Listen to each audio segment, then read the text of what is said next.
আমরা কথা বলছি বাংলাদেশ কংগ্রেসের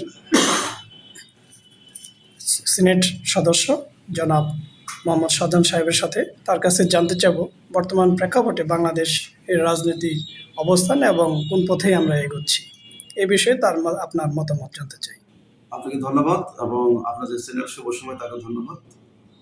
অনেক ত্যাগ তিতিক্ষা এবং অনেক রক্তের বিনিময়ে বাংলাদেশ নতুনভাবে গণতন্ত্র ফিরে পেয়েছে এবং বর্তমান প্রেক্ষাপটে আমরা গণতন্ত্রের ধারাভাগ বলতে মাননীয় প্রধানমন্ত্রী তারেক রহমান সাক্ষী করি। ওনার কাছে আমাদের যে আশা এবং আকাঙ্ক্ষা, উনি যে প্রেক্ষাপটে ক্ষমতায় এসেছেন সেই প্রেক্ষাপটকে সবসময় মনে রাখবেন।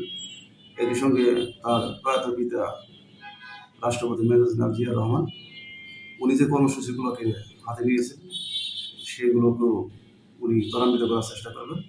পাশাপাশি দেশের প্রয়োজনে উনি যুগান্তকারী কিছু পদক্ষেপ নেবেন। সন্ত্রাস দমনে যে অবস্থা এখন যে সন্ত্রাস, এই বিষয়ে আপনার মতামত কি? সন্ত্রাস আসলে আমাদের ইনহেরিট, এটা উত্তরাধিকার সূত্রে পাওয়া। এই সন্ত্রাস দমনের জন্য তার মাতা প্রয়াত বেগম খালেদা জিয়া উনিও চেষ্টা করছেন এবং এক পর্যায়ে উনি সফল হয়েছিলেন। আমরা আশা করব উনি ওনার মা এবং বাবার যে ধারাবাহিকতা সেটা ধরে রাখবেন।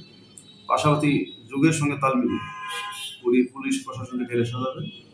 একই সঙ্গে আইন শৃঙ্খলা রক্ষাকারী বাহিনী যারা আছে তাদেরকে ঢেলে সাজাতে হবে এবং যুগের প্রয়োজনে তাদেরকে নির্ধারিত সরঞ্জামাদি সরবরাহ করতে হবে।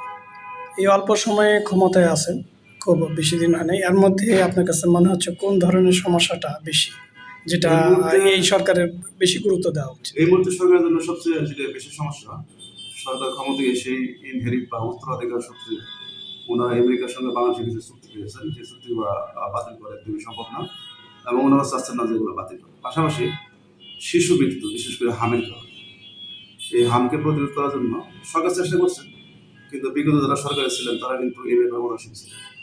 তো বর্তমান সরকারের কাছে আমরা আশা করবো, বিশেষ করে শিশুদের মৃত্যু ক্ষেত্রে যে অনাকাঙ্ক্ষিত ঘটনা, এ থেকে যাতে সরকার পরিত্রাণ পান এবং যুগোপযোগী সিদ্ধান্ত গ্রহণ করতে পারে। যোগাযোগ ব্যবস্থা, ঢাকা শহরে যে জ্যামটা, ঢাকা শহরে আমরা এখন কথা বলছি আপনার ঢাকার ধানমন্ডি এলাকায় বসে, কিন্তু এই জায়গার যে চিত্র আপনি দেখেন, মোহাম্মদপুরের যে চিত্রটা দেখেন, সন্ত্রাসী বা চিত্রটা দেখেন, এগুলোকে কিভাবে প্রশমিত করা যায়? সত্যি কথা বলতে কি, আমি এই যে ধানমন্ডি বাসিন্দা হিসেবে যেটা বলতে পারি সেটা হচ্ছে যে সিটি কর্পোরেশন এখানে প্রচুর উদাসীনতা আছে। বিশেষ করে ফুটপাতগুলো দখল করে বসে আছে অনেক হকার দোকানদার, এদেরকে কোনো মতোই বিতরণ করা সম্ভব হচ্ছে না। বিশেষ করে ধানমন্ডি সোসাইটিতে যারা আছেন তারা সর্বোচ্চ চেষ্টা করছেন যে ধানমন্ডিকে একটা বাহ্যিক শহর হিসেবে গড়ে তোলার জন্য। এবং ধানমন্ডির পাশে লালমাটিয়া, মোহাম্মদপুর, এগুলো সন্ত্রাসবাদ এলাকা। এখানকার যিনি স্থানীয় পার্লামেন্ট মেম্বার আছেন ববি হাজার সাহেব, ওনার কাছে আমরা আশা করবো উনি যুগোপযোগী সিদ্ধান্ত নেবেন এবং সন্ত্রাস মুক্ত ধানমন্ডি, লালমাটিয়া এবং মোহাম্মদপুর এই যে নাগরিক হিসেবে আমি আশা করি। শুধু কি আপনি এই এলাকায় সন্ত্রাস মুক্ত চান, নাকি সারা বাংলাদেশ যাতে কোথাও ওভারঅল এই যে নাগরিক হিসেবে সারা বাংলাদেশ সন্ত্রাস মুক্ত হোক, একটি সুন্দর সুস্থ জাতি গড়ে উঠুক, সুস্থ পরিবেশে পরবর্তী প্রজন্ম গড়ে উঠুক, এটা আমরা সবাই আশা করছি। যে এই হিসাবে যে আপনার রাজনৈতিক দলগুলোর ভূমিকা কি থাকতে পারে, মানে রাজনৈতিক দলের কি ভূমিকাগুলো থাকতে পারে বলে আপনি মনে করেন? সত্যি কথা বলতে কি, মানুষের রাজনীতি অনেকটা সন্ত্রাস নির্ভর। এদেশে রাজনীতি যারা ক্ষমতায় আসেন তারা সন্ত্রাসকে অতীতে ব্যবহার করেছেন। বর্তমান প্রেক্ষাপটে বলা চলে সন্ত্রাস চলমান আছে। তবে সরকারের বয়স যেহেতু কম, এখনই এটা নিয়ে আসলে সমালোচনা আলোচনা করা না করাটাই যুক্তি। আমরা চলতি সরকারের কাছে আশা করব সন্ত্রাস দমনে সরকার এবং আইন শৃঙ্খলা রক্ষাকারী বাহিনী তারা জনগণের স্বার্থে গুরুত্বপূর্ণ ভূমিকা রাখবেন। একই সঙ্গে নতুন নতুন কিছু ফর্মুলা ওনারা ব্যবহার করবেন যাতে সন্ত্রাসের কাছ থেকে দূরে সরে চলে যায়। এমনকি সন্ত্রাসীরা কিন্তু বাঁচার অধিকার আছে, তাদের যদি কর্মের যোগান দেওয়া হয়, তাদেরকে যদি সুশিক্ষা শিক্ষিত করা হয়, নিশ্চয়ই তারা এই পেশা থেকে বেরিয়ে আসবে। আপনি এই মুহূর্তে সবচেয়ে বাংলাদেশের বড় সমস্যাগুলো কি মনে করেন? এই মুহূর্তে বড় সমস্যার ভিতরে আমরা যেটি নাগরিক হিসেবে খেয়াল করতেছি, প্রথমত হচ্ছে শিশুদের জন্য হামের টিকার প্রচুর অভাব। বিগত ইন্টিম গভর্নমেন্ট এই ব্যাপারে উদাসীন ছিলেন বলে। হ্যাঁ, এটা বলছেন আপনি, কিন্তু এটা এই বিষয়টা ছাড়া সবচেয়ে ক্রাইং নিডটা কোনটা? প্রাইম আমরা রাজনৈতিক জিনিসগুলো দেখতে পাচ্ছি, এটা ধারাবাহিকতা রক্ষা করা সরকারের উচিত।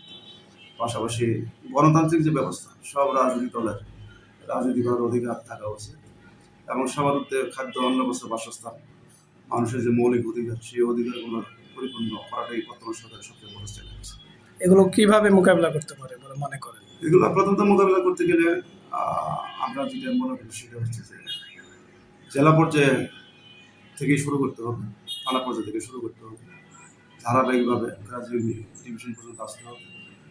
যারা অপরাধী তাদেরকে নার্সিং করতে হবে, যারা ভালো আছেন তাদেরকে বেঁচে যাওয়ার অধিকার দিতে হবে। নার্সিং বলতে আপনি তাদেরকে পরিশোধন নার্সিং বলতে আমি পরিশুদ্ধতে বুঝাচ্ছি, অর্থাৎ অপরাধ এবং নির্মূল। অপরাধী এটা সবসময় থাকুক, এটা এই যে নাগরিক হিসেবে কাম্য না। এটা ধীরে ধীরে এটা একটা মাদক যে হারে দেশে ছয়লাভ করছে এই বিষয়ে মাদকের কি চিন্তা বিষয়টা আমরা করেন? উত্তরাধিকার সূত্রে পেয়েছি, বিশেষ করে বিগত আওয়ামী লীগ সরকার যখন ক্ষমতা ছিল তখন মাদকের বিস্তার ঘটেছিল। আমরা বর্তমান যে সরকার আছেন, সরকার মধ্যেই আছেন, সরকারের যারা পরিচালনায় আছেন তাদের কাছে আশা করবো পূর্বের উত্তরসূরি সে সমস্ত ঘটনাকে মনে রাখে সামনের দিনগুলো যাতে ভালো হয় এবং মাদক থেকে যুব সমাজকে বাঁচানো যায় এবং এই জন্য কিছু পরিকল্পনা গ্রহণ করতে হবে, সেটা সরকারই করতে হবে, জনগণ সহযোগিতা করবে। এতক্ষণ সঙ্গে থাকার জন্য আপনাকে অসংখ্য ধন্যবাদ। ধন্যবাদ।